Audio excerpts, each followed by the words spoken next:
Monsieur Ayib Daffé, bonjour. Bonjour.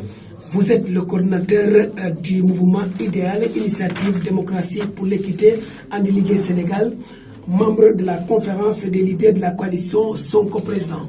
Tout à fait. Alors, la présidentielle, c'est dans moins d'une semaine, la campagne qui tire à sa fin.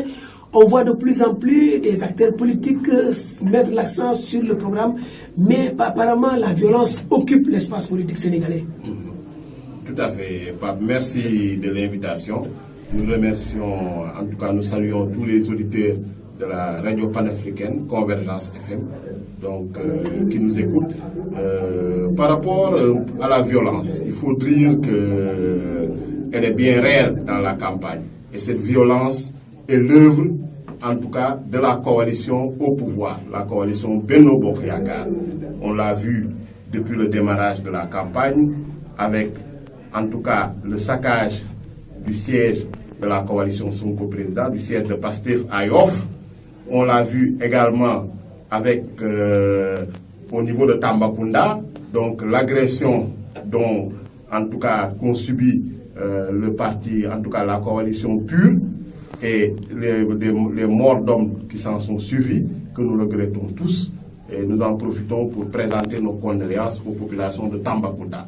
Donc, ce qui est en tout cas réel, c'est que hier même notre candidat Ousmane Sonko a fait l'objet d'intimidation et de provocation dans la vallée du fleuve Sénégal, notamment à Aéré Lao et à Bokk-Diawé, où on a vu une scène inédite, un maire, en l'occurrence Kalidou Wagué, maire de la commune de Bokk-Diawé, qui était venu perturber la caravane du candidat Ousmane Sonko.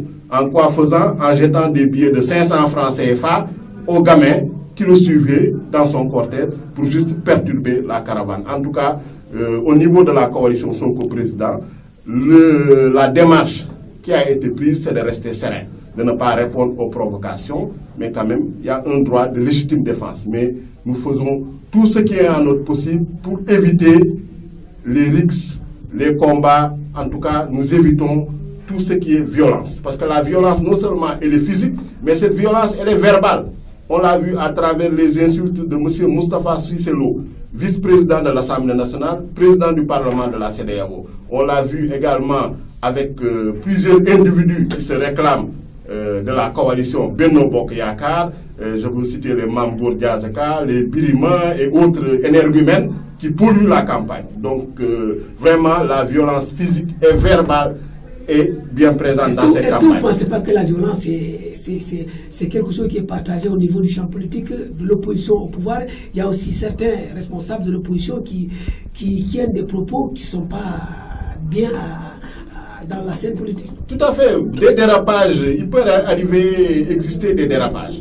Mais ce que nous avons noté depuis le début de la campagne, le discours guerrier du candidat de la majorité présidentielle qui, en tout cas, emprunte à la rhétorique des lutteurs, tout ça, ça concourt à la violence. En tout cas, les esprits, les opinions sont préparés, en tout cas, pour cette violence-là.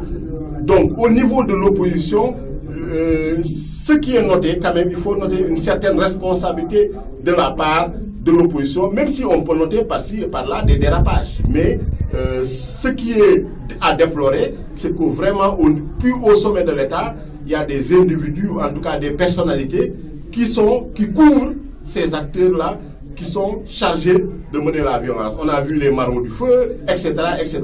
Donc, vraiment, actuellement, ce que nous demandons, c'est vraiment que ces gens-là restent sereins, de nous parler de leur bilan, parce que c'est de ça qu'il s'agit, qui est un bilan désastreux, en tout cas un bilan catastrophique.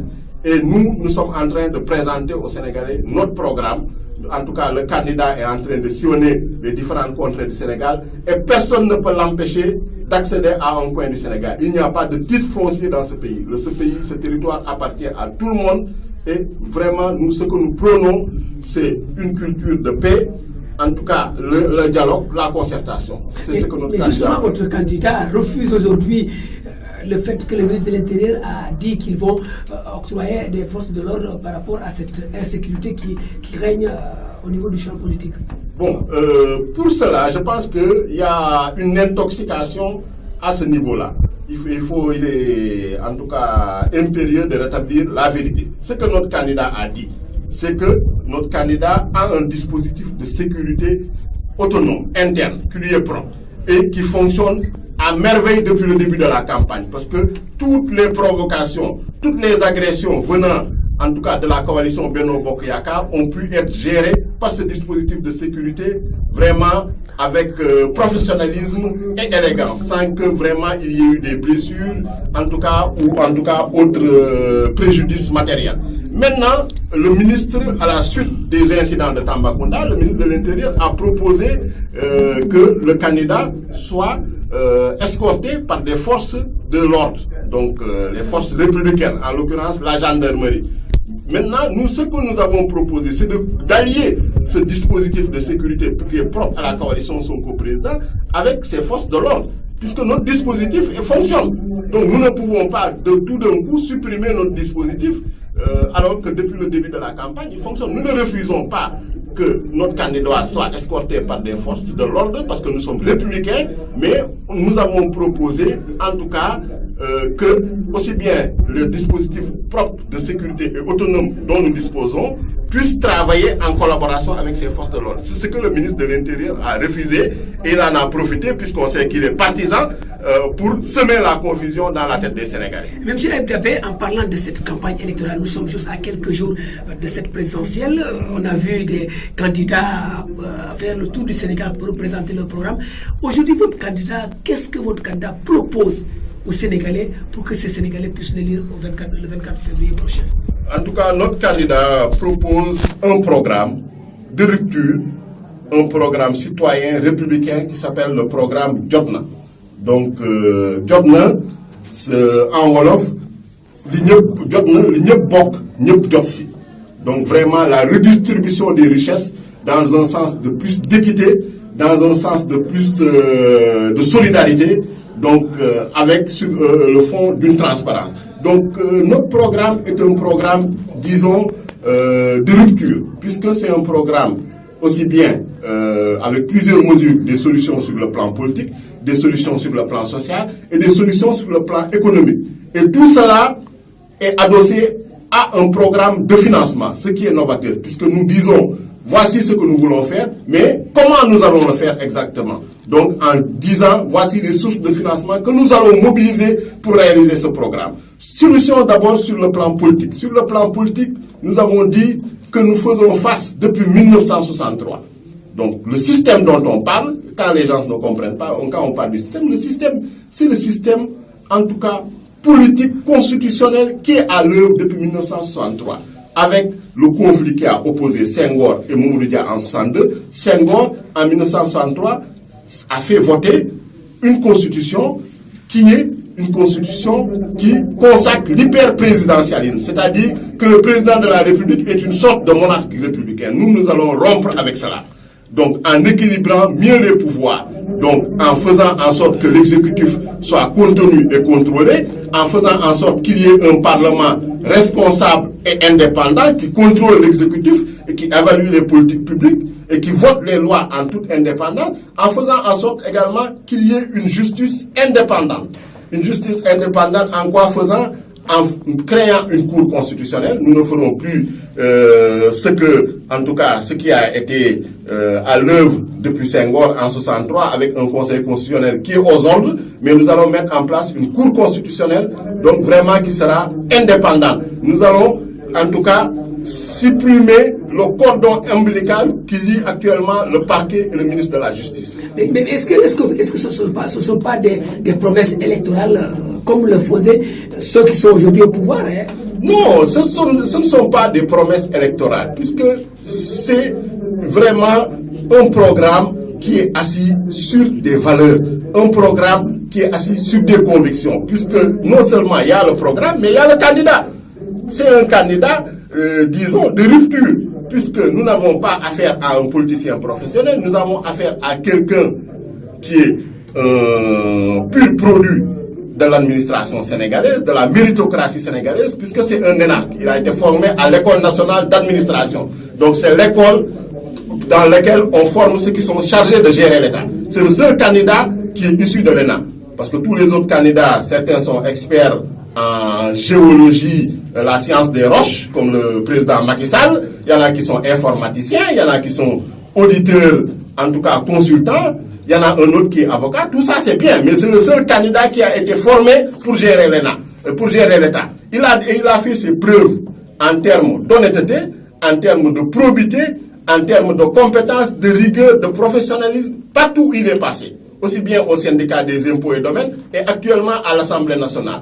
Donc vraiment, non seulement ce candidat-là, le programme, il est bon, mais nous avons un très bon candidat et vraiment qui détonne par rapport à ce qui se faisait avec les politiciens professionnels. Donc nous ne sommes pas dans la politique politicienne, nous voulons vraiment rompre avec ce système-là. Et la jeunesse dans tout ça aujourd'hui, quelle est la jeunesse qui souffre par rapport aux promesses qui n'ont tenues? Tout à fait. Nous, en tout cas, au niveau de la coalition Sonko-Président, tout le monde sait que Ousmane Sonko est le candidat des jeunes. Parce que d'abord, lui-même est jeune. Donc, puisqu'il n'a que 45 ans. Donc, c'est quelqu'un qui peut comprendre les jeunes, être à l'écoute des jeunes et vraiment percevoir et répondre aux attentes des jeunes. Donc, sur le plan vraiment de notre programme, il y a tout un pan du programme qui est consacré à la jeunesse. Puisque nous ne considérons pas la jeunesse vraiment comme du bétail électoral qu'on met dans les partis politiques pour meubler, mais les jeunes seront au devant et vont conduire aux destinées de ce pays. Donc en termes de gestion de l'État, en termes de gestion des collectivités territoriales, mais d'abord répondre aux attentes des jeunes en termes d'emploi. Donc la création d'emplois, la création, en tout cas l'auto-emploi, des financements qui leur seront destinés. Donc tout cela est inscrit dans notre programme. Et dans tous les domaines, quand vous regardez le programme, aussi bien sur le plan politique, les jeunes ont leur place, sur le plan social, les jeunes ont leur place, sur le plan économique également, les jeunes ont leur place. Donc vraiment, le Ousmane Sonko, et vous voyez que vraiment la jeunesse répond à l'appel de Ousmane Sonko, ce qui démontre que notre programme répond aux attentes des jeunes. Monsieur Aïb Daffé, je vous remercie. Merci beaucoup. Je rappelle que vous êtes le coordinateur du mouvement Idéal, Initiative Démocratie pour l'équité en délégué Sénégal, membre de la conférence des leaders de la coalition Sonko président. Merci beaucoup.